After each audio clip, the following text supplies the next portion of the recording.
Hello, thank you so much for tuning into my YouTube channel. Today's video is going to be a tutorial on basics of HDR imaging, and I'm going to also show you how you could create them with your own phone. Let's get started. As I said, this video is going to be a tutorial on basics of HDR imaging. I also want to show you how you could create HDR images with your regular phone. High dynamic range or HDR imaging is a technique used to capture and display a wider range of light intensities in an image than standard photography. The range of light intensities is also referred to as dynamic range.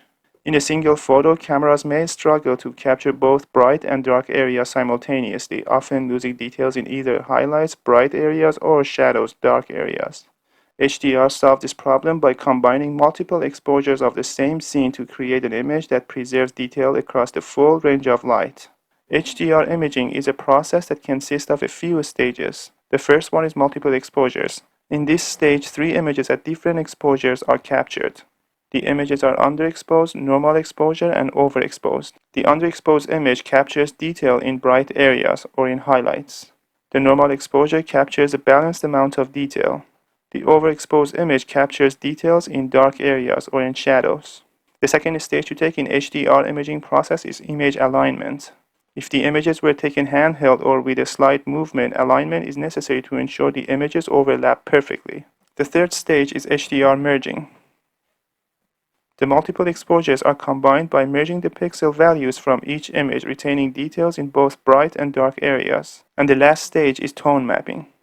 Since an HDR image has more information than most screens can display, tone mapping is used to compress a dynamic range for the display while preserving the image's perceptual details.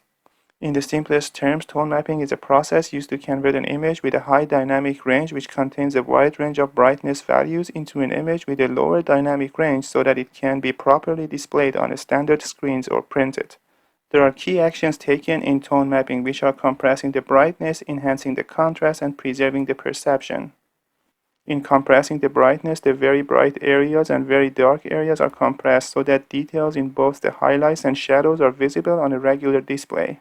In enhancing the contrast, local contrast is often enhanced so that the details in specific areas like textures or patterns stand out even though the overall brightness range has been reduced. In preserving the perception, the goal is to make the image look natural to human eyes by preserving details and contrast in a way that mimics how we perceive brightness in real life.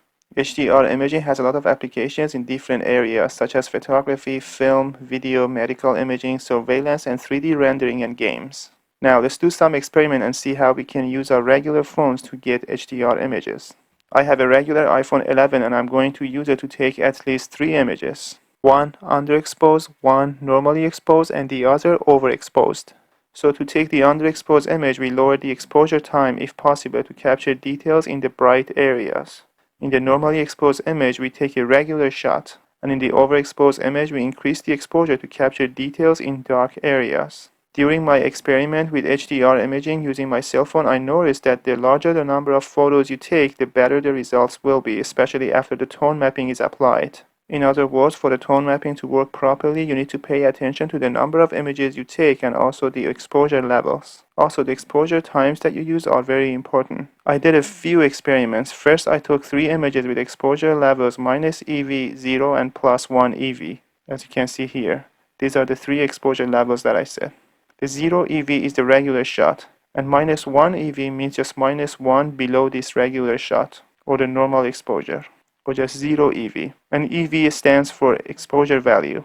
Then I took 3 images with exposure levels of -1.7 EV, 0, and +1.7 EV, as you can see here, -1.7, 0, +1.7.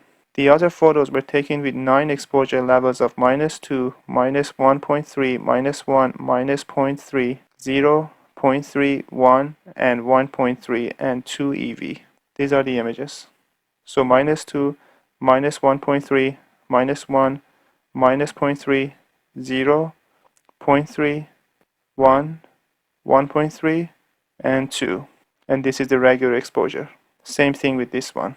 They are all more or less the same, but you can see a little bit of an impact in the overall result. Also, it is important to keep the camera as stationary as possible so that the images would fall exactly on top of one another at the end. Even though we registered the images at the end, it was observed that there are still some problems of misregistration in some cases. Overall, you have to experiment with your own phone to see what the optimal number of underexposed and overexposed shots are, and so on. Let's go to MATLAB and show you an example experiment that I did. Here are the shots that I took, and you've already seen them. Let's go to the MATLAB code. So this is the directory where the images are located, and this is where I'm going to be reading the images, and then I'm going to be converting them to grayscale, and then I'm going to align them. So the aligned images are going to come out of this for loop. So for image alignment, I'm basically just registering the images to each other. To register the images to each other, one of them of course should be chosen as reference, and I'm just choosing the first image as a reference, and others are going to be aligned to that. And then I'm going to be combining the images to make the HDR image, and then I'm going to be averaging them out as shown here. So first the images are going to be added to each other, and then an average of that is going to be calculated. And then we delete the values under 0 and over 1, and then we normalize the image here, and then we apply the gamma correction, and then after that we're going to apply the tone mapping, which is applied here. And then I'm going to be showing you guys the results in which the HDR image and the regular image and the tone mapped HDR image are going to be shown at the same time. I've already run this code and I have the results saved. So this is the result for the first set of images, as you guys saw. This is the HDR image, this is the regular shot, and this is a tone mapped HDR image. You could see that in the HDR image, you see the details in both bright and dark area. But in the regular shot, the details in the dark areas are not shown that much. And this is the tone mapped HDR image. And this is the second set of images that we had. You could see that the HDR is again much better than the regular image. You could see the details in dark and bright areas. But in the regular shot, you could only see the details in the bright areas, not in the dark areas much. And this is a tone mapped HDR image.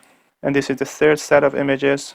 You could see that again in the regular shot, the details in the dark areas are not shown that much.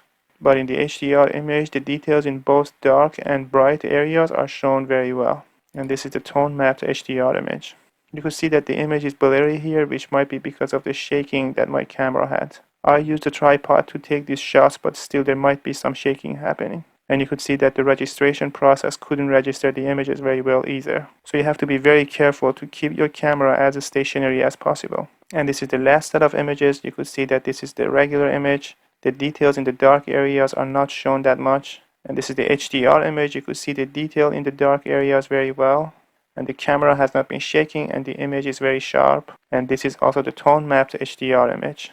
You could see the details in both dark and bright areas. Same as HDR here, but not the same with the regular image. You could also access the code and images used in this video using the link in the description section of this video. And that's about it.